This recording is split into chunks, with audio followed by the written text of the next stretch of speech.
How's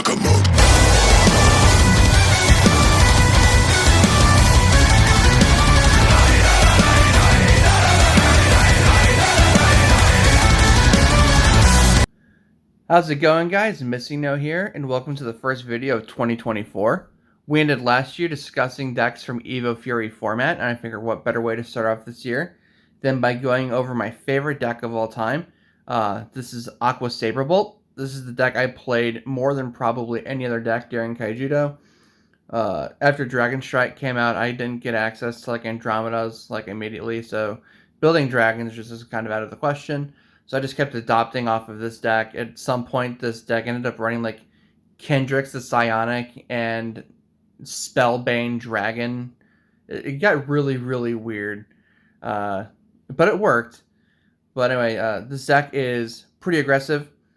It requires your opponent to consider how they interact with your deck, because if they do something wrong, it will just push you further ahead in the game, and then they lose. This deck has a really good matchup against all of the meta threats at the time. So let's go ahead and get over this, because like I said, this is my favorite deck, and I feel like I have the most experience with this deck out of anything in Kaijudo. We're going to start things off with, of course, our 3 copies of Prickleback. It's a Beastskin deck that runs Sabertooth. You're going to run Prickleback.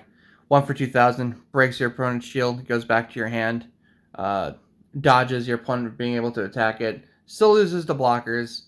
But if they don't have a blocker and they don't have a blast that can handle it, it gets super annoying. A very good aggressive card. Absolutely love Prickleback. Probably one of my favorite cards in the game. I say that about a lot of cards, but Prickleback is really, really cool. We're running 2 copies of Comet Missile. This deck, while aggressive, struggles a little bit in terms of blockers. So Comet Missile is basically one of our only main ways of getting rid of Grand Gur. The deck caps off at 7,000 power, and Grand Gur is a 6 for 9,000 blocker, and this deck really struggles dealing with it. Originally, I wasn't running the common missiles at all, but I deem Grand Gur being a big enough threat to warrant playing the Comet Missiles. Plus, Comet Missile deals with any other blocker that could be in an array, be it like Refi, Scarador of Gloom Hollow, stuff like that, Frogzuka. So, Comet Missile is just a really, really good card that I recommend playing. Next, we play 3 copies of Aqua Seneschal. 3 for 2,000. Every time this creature attacks, you get to draw a card. This is one of the staple water creatures of this format. If you're playing water, you are more likely playing 3 copies of this. If not, I'm not really sure what kind of deck you're playing, but you should probably be playing 3 Aqua Seneschal. It is one of the most consistent forms of getting hand in the game at this point. It's really good. It's kind of a nuisance. If your opponent can't deal with it, you just start drawing constantly, and it gets really out of hand. But yeah, Aqua Seneschal, absolutely a must-have. 3 of it, anything playing water at this time.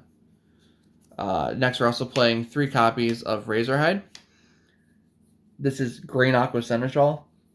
3 for 2,000. Every time it attacks, you put the top card of your deck into your mana zone. So this is your mana Excel. It's also a Beastkin, so you can evolve on top of it into your Bronze Arm Sabertooth to start pushing hard.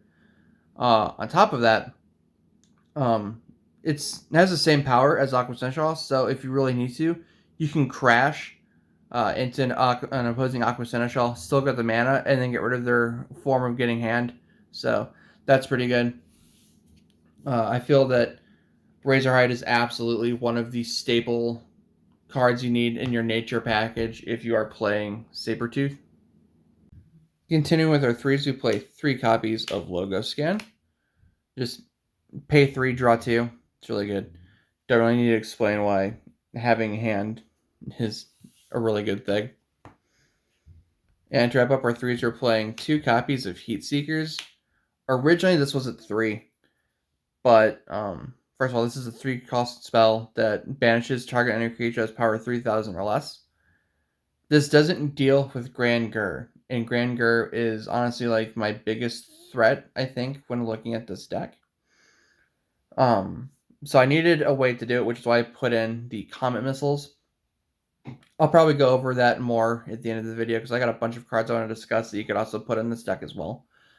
But Heat Seekers, Another form of early game removal for us. Unlocks some fire. It's pretty decent. I really like it.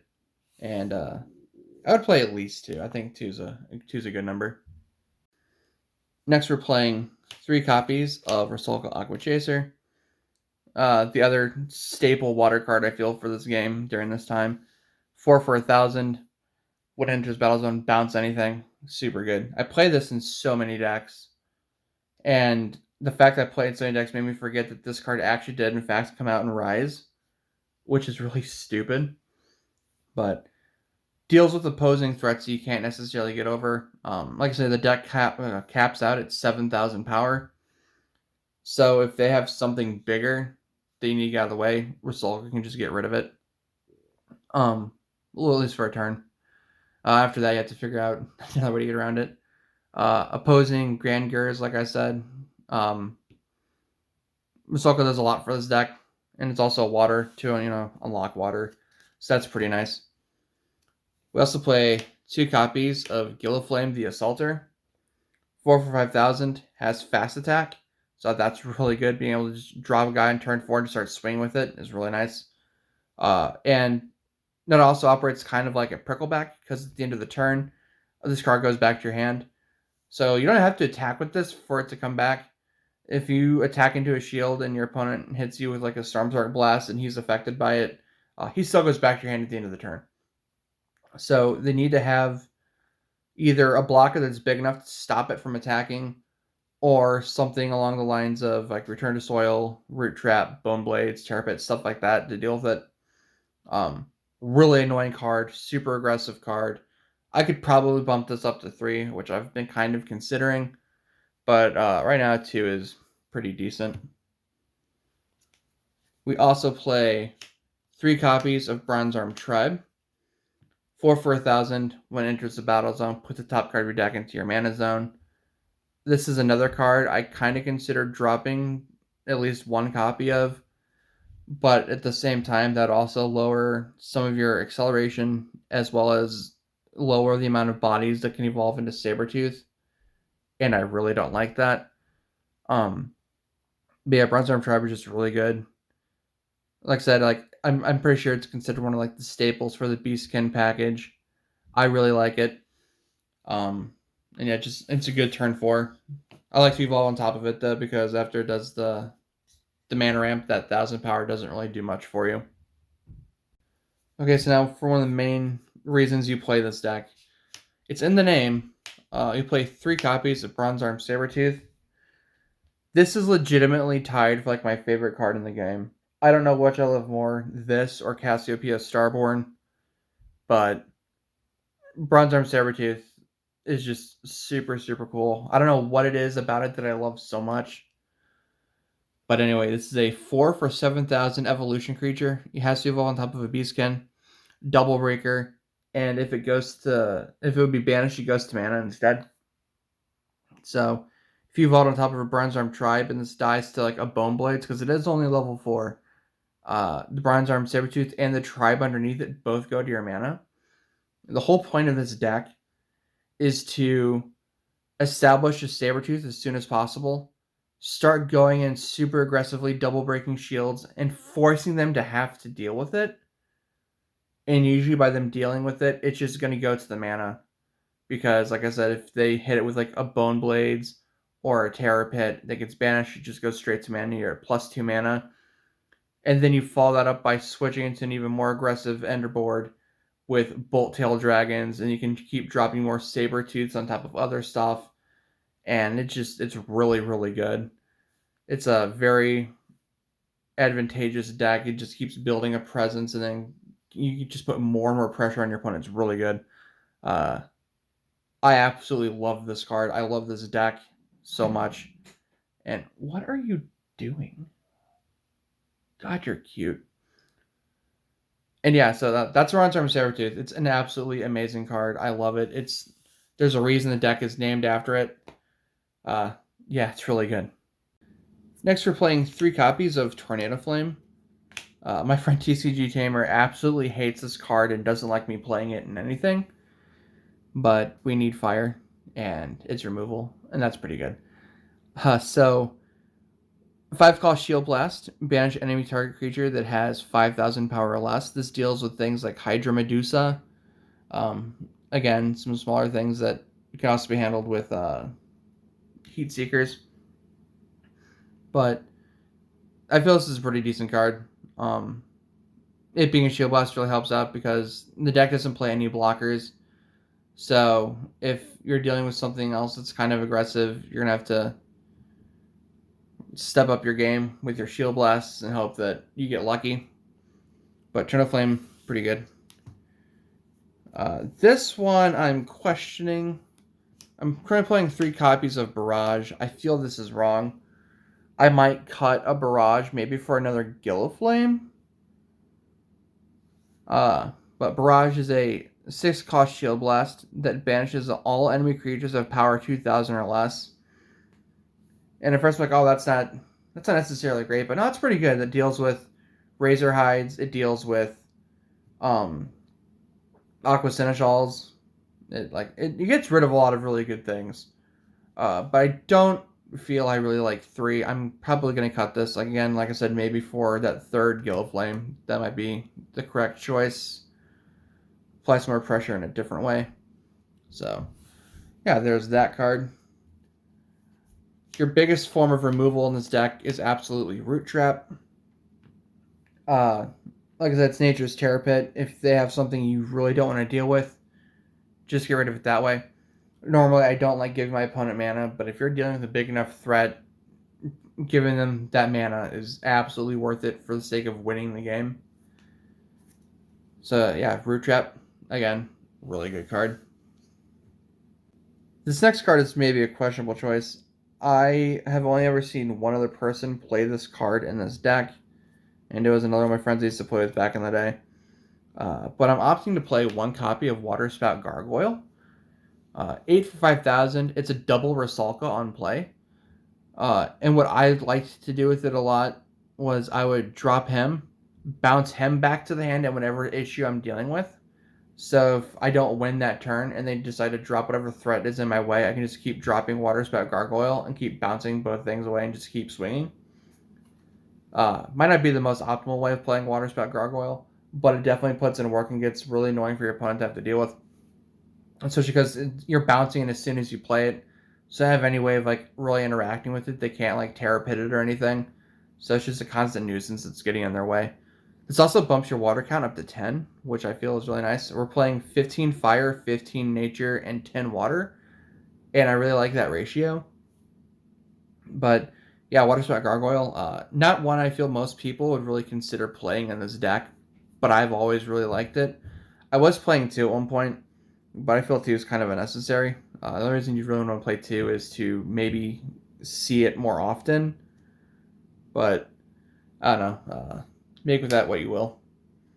And then the last card we're playing is 3 copies of Bolt Tail Dragon. 8 for 7,000 Double Breaker with Fast Attack. So just ramp and just start swinging with this guy. It's really good. You can drop this guy as soon as turn 6. It's a really, really good card. Absolutely love it. Deck is super aggressive. Absolutely one of my favorite decks of the game. There's just so much about this deck that I just absolutely love. It's just so cool. It's so consistent. And it's just overall absolutely fantastic. Okay, so I'm hoping this part doesn't take too terribly long. I have 10 cards I want to discuss. Starting off, I want to talk about Moonheller Tribe and Fearfang. So, Moonheller Tribe is a vanilla beastkin. It's a 2-drop for 2,000. And this is just be another body to drop on turn 2 to start swinging early. It can crash into opposing Aqua Seneschals and Razor Hides if you don't want to deal with their bullcrap, if they're going aggressive. So there's that. Fearfang is played for the exact same reason. You just play a turn later, but it can attack over Seneschal and Razorhide. So that's really good. Again, they both evolve into Sabertooth. So these are just 2 other early game bodies that you can consider running. I like both of them. I considered playing both at one point, but I decided not to ultimately. I'm also not playing Sprout or Reapinso, which Honestly, feels really weird. I remember playing both of these cards in my deck like 10 years ago. Sprout just puts you ahead of turn. Ribbon Set is the exact same thing, but also nets you another card. Both these cards are absolutely fantastic, but I don't feel they're 100% necessary for this deck. You can still make the argument for them, and I wouldn't really argue against it.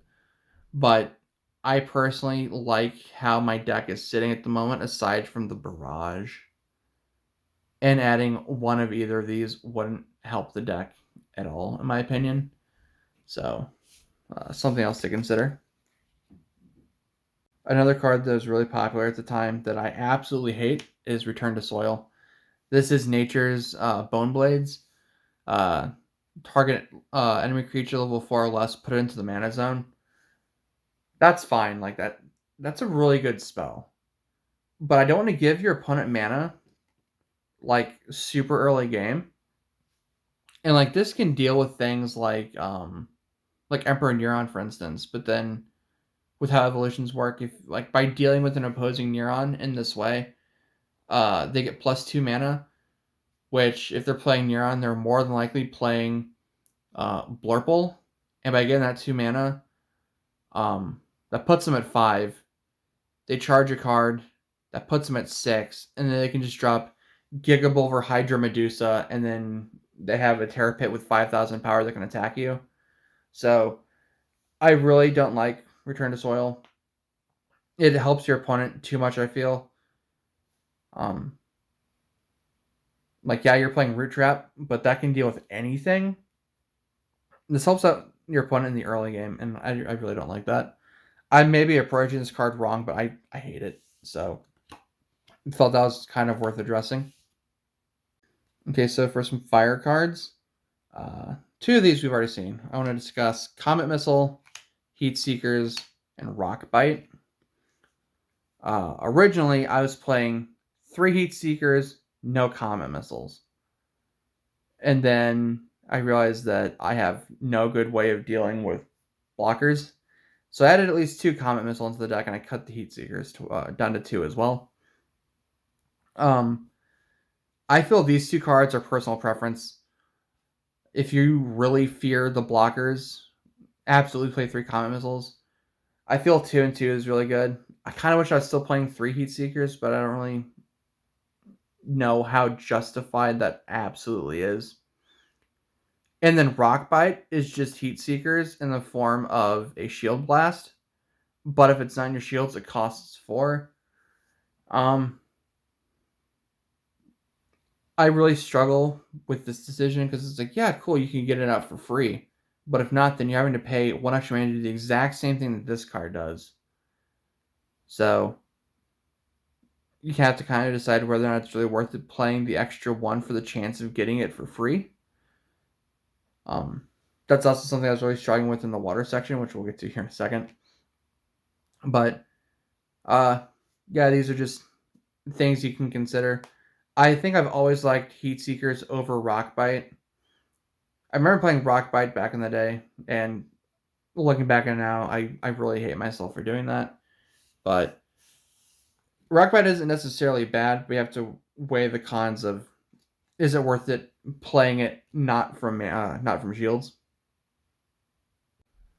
The last 2 cards I want to discuss are Ice Blade and Spy Mission. Oh, you know what? Veil Vortex should be here too. Oh, but we'll still discuss it. So starting with Ice Blade, again, it's another 2-drop card to deal with like those early game things.